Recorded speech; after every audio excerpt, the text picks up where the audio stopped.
Hi World Lit students, I hope you're doing well today. We'll talk about our last guy. I think this is our 10th person. 1, 2, 3, 4, 5, 6, 7, 8, 9, 10th person. And those are our 10 little lectures that I have created for you. And again, if you have any questions, any problems, any concerns, any confusements, you can talk to me. Okay? Call me on the phone, text me, email me, whatever you need to do. If you've got a question, you make contact. I'll be hurt if you don't. Okay? I hope that these little lectures have been easy to understand, but if you get any questions, like I say, you just tell me. Okay? Just tell me. The week of September 29 and October 1, that's a Monday and a Wednesday, September 29 and October 1, you will watch the film Tartuffe in class. It is by Molière. We talked about him on last occasion, and it is really, really funny. It is a comedy of manners and a family who has been ripped off, and they want to stop the thievery. So it's really funny. I think it's hilarious. I laugh every time. And then I hope to be back on October 6th when we will broach the topic of Romanticism and Voltaire. Will be our 2 tasks to do on that day, and I hope I'm hale and hearty enough and walking well enough to actually come back and join you, because I miss you. I really do. I really do. So I may still be on a cane, but by golly, I'm going to be there come hook or by crook. I sure hope so. I hope you're doing well. So today we're going to talk about Racine. Jean Racine, another French guy. Jean is J-E-A-N. And Racine is R-A-C-I-N-E. Jean Racine, R-A-C-I-N-E. He was born in 1639 and died in 1699. So he was 60 years old, 1639 to 1699. He is known, critics have labeled him as the master of French tragedy. The master of French tragedy. Now remember that a tragedy is a story, a play about somebody of great importance, of high stature, great wealth, who by his own mistake, by his own folly, loses his fame, fortune, and position. Okay? The fall of a person of high estate to low estate is the specific definition. Well, Racine was orphaned at a very young age, and he was sent to an orphanage conducted by nuns. And in this convent, he became the nuns' favorite orphan. They pampered him, they loved him, they gave him as much as they could, extra food, extra love, extra blanket, and they just thought he was the best thing since sliced bread. So when he reached maturity, ready to leave, as an adult, ready to leave the orphanage, they, with convent funds, with orphanage funds, paid for Racine to go to law school in Paris. He was only 17 years old, though, and you know what you were like when you were 17. You weren't all that interested in going to school, right? And they've sent you to the big city. Oh my God, you've never been in Paris before. Look at all the lights. Look at all the food. Look at all the wine. Look at all the women. He was hooked on the nightlife of Paris. Okay? The nuns were disappointed. But he was out of their control. He was an adult. He discovered the theater. He liked to go to the theater. He liked to go to cast parties. He liked to go to production parties. He liked to mingle with the cast members and the important theater goers afterwards, and a little wine tasting party. The afterglow party is what that's called. And he met some really important actors of the time, including Molière. Remember him? M-O-L-I-E-R-E? Well, Racine really took a liking to Molière, and Molière really took a liking to Racine. And he invited Racine to join his acting troupe. Racine was just a pretty gosh darn good actor, and he hung out with, you know, all the actor types, and he was good at acting, and yeah, he just really fit in. And Molière was very pleased to have this really good actor as part of his theater troupe. Well, they had a little bit of a falling out, you see, when Racine took one, unbeknownst to Molière, took one of Molière's plays and gave it to a rival theater group to perform. Well, Molière was ticked off, okay? How dare you steal one of my plays without my permission and you give it to one of our rivals? To heck with you, buddy. I'm booting you out of the theater group. You're no longer a member of my stage crew or my casts. Get the heck out of Dodge. Okay? So that was a split of those two people. Interestingly enough, remember Molière had a mistress early on in his career? Madeleine. Okay, remember Madeleine Béjart? Racine was also Madeleine's lover. Molière did not know that. When Molière kicked Racine out of the theater group, he convinced Madeleine to come with him. Okay?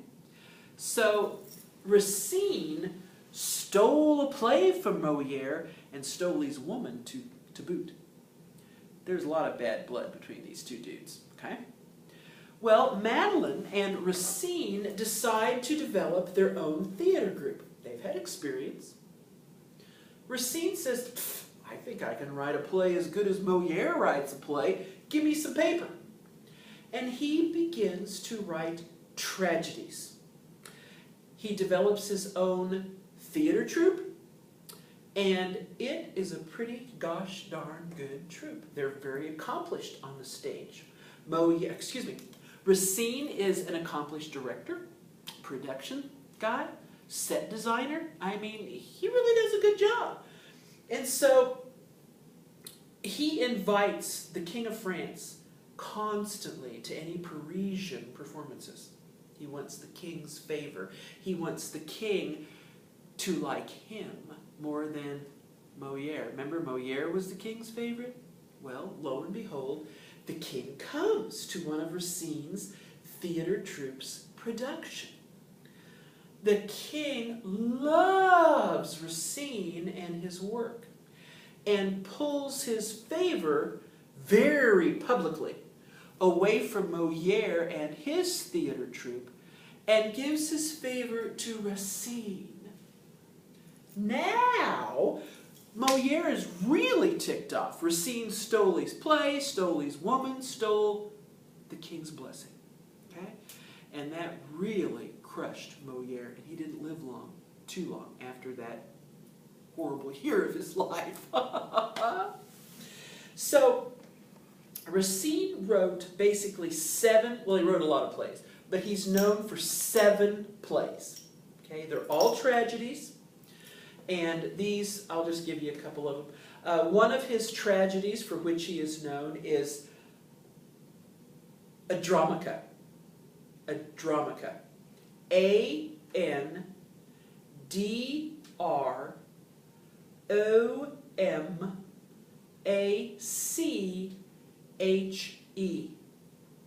A-N-D-R-O-M-A-C-H-E.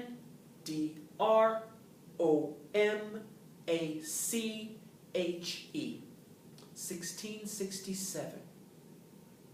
Another one of his plays was Bernice. B-E-R-E-N-I-C-E.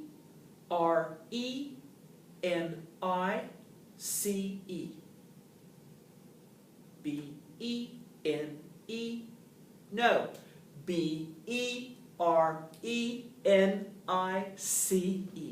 Bernice. 1670. And Phaedra. P-H-A-E-D-R-A. Phaedra.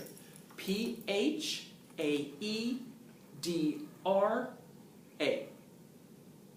1677.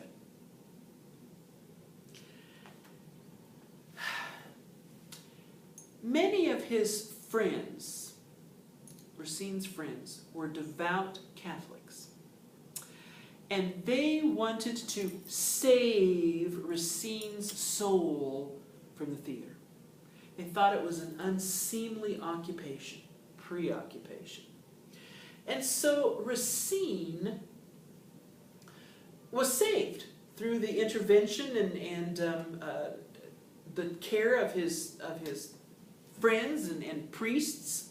After all, he was raised in a convent to begin with. And in 1677, he renounced the theater, and this came as a shock to people in France because he was really popular. And it came as a shock to the king, too, because he was still the king's favorite. He married. Racine married. He sought absolution from the Pope for his sinful ways of being an actor. And the king really did like Racine. And so the king hired him no longer as the court dramatist, but he became the king. Let's see, who is this king? 14? Louis XIV, King of France, became his personal historian. Now that's a gig. So for the rest of Racine's life, he wrote about the king.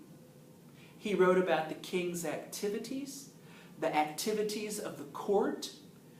He was an historian and wrote pretty much just day-to-day activities, a record of the king's life. He wrote some plays. He wrote 2 religious plays. One of them is named Esther, a religious play based on the Bible and the character in the Bible, Esther.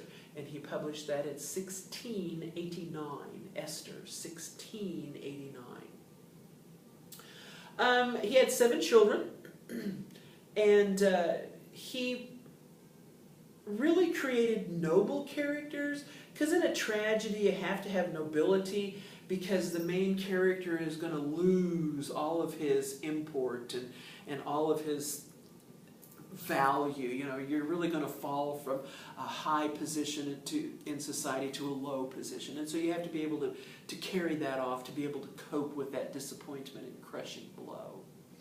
I don't know.